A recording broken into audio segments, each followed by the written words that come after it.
comme on vient de vous annoncer, je vais parler de biodiversité et résistance quantitative aux maladies. Donc, ces travaux qui sont effectués dans le cadre de ma thèse au sein du laboratoire CNRS Ecolab et sous la direction du professeur Laurent Gansbittel et de Cécile Ben, du docteur Cécile Ben. Donc, un petit peu de contexte pour commencer. Il faut savoir qu'actuellement, nous sommes quand même dans un contexte de réduction de l'utilisation des produits phytosanitaires. Et effectivement, je n'ai pas fait ce que je voulais. Avec cette réduction de l'utilisation des produits phytosanitaires, il faut savoir aussi qu'il y a certaines maladies que l'on ne peut pas, qui sont incurables, que l'on ne peut pas traiter avec des produits chimiques. C'est le cas notamment des maladies racinaires, telles que la vertiliose chez la luzerne. Donc en fait, pour maintenir ou essayer d'augmenter la production agricole, il va falloir donc passer par l'amélioration des semences. Et malheureusement, souvent, les plantes cultivées, comme par exemple dans notre cas la luzerne, j'y arriverai pas, eux ont des génomes assez complexes. C'est pourquoi nous utilisons en fait une plante modèle très proche de la plante cultivée. Donc dans notre cas, il s'agit de Medicago troncatula ou luzerne tronquée.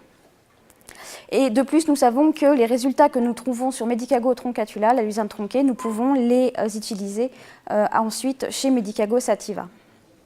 Donc pour être plus précise un peu donc, au niveau de ma thèse, je recherche des gènes de résistance à verticillium au sein d'une biodiversité naturelle de la luzerne tronquée.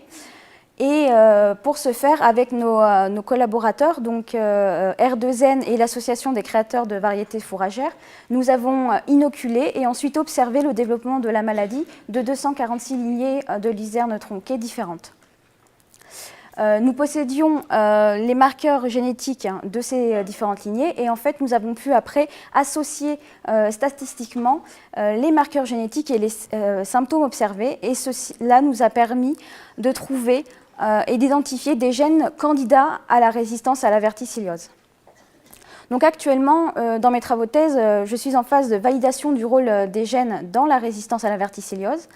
Et ces résultats, une fois obtenus, pourront être transposés à l'espèce cultivée Medicago sativa. Et pour ça, il suffira de rechercher les gènes équivalents de Medicago troncatula luzerne tronquée chez la luzerne cultivée. Et une fois que nous les aurons trouvés, on pourra développer à ce moment-là des marqueurs génétiques chez la luzerne qui permettront à ce moment-là de faciliter la sélection de nouvelles variétés de luzerne qui seront à ce moment-là résistantes à la verticilliose et toujours aussi productives. Et je vous remercie de votre attention.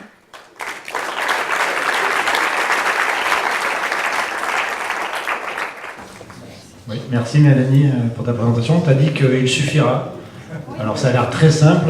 C'est quoi un peu les échelles de temps et de difficultés auxquelles tu vas devoir faire face? Merci.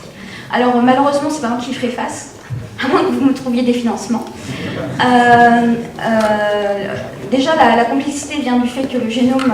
donc déjà, la luzerne, il faut le savoir que les variétés commerciales, ce sont déjà pour commencer des variétés population. Ensuite, leur génome est très compliqué puisqu'ils sont tétraploïdes, donc il y a 4 exemplaires des gènes. Et avec tout ça, la mise en place d'un programme de sélection, ça s'étale sur vraiment plusieurs années.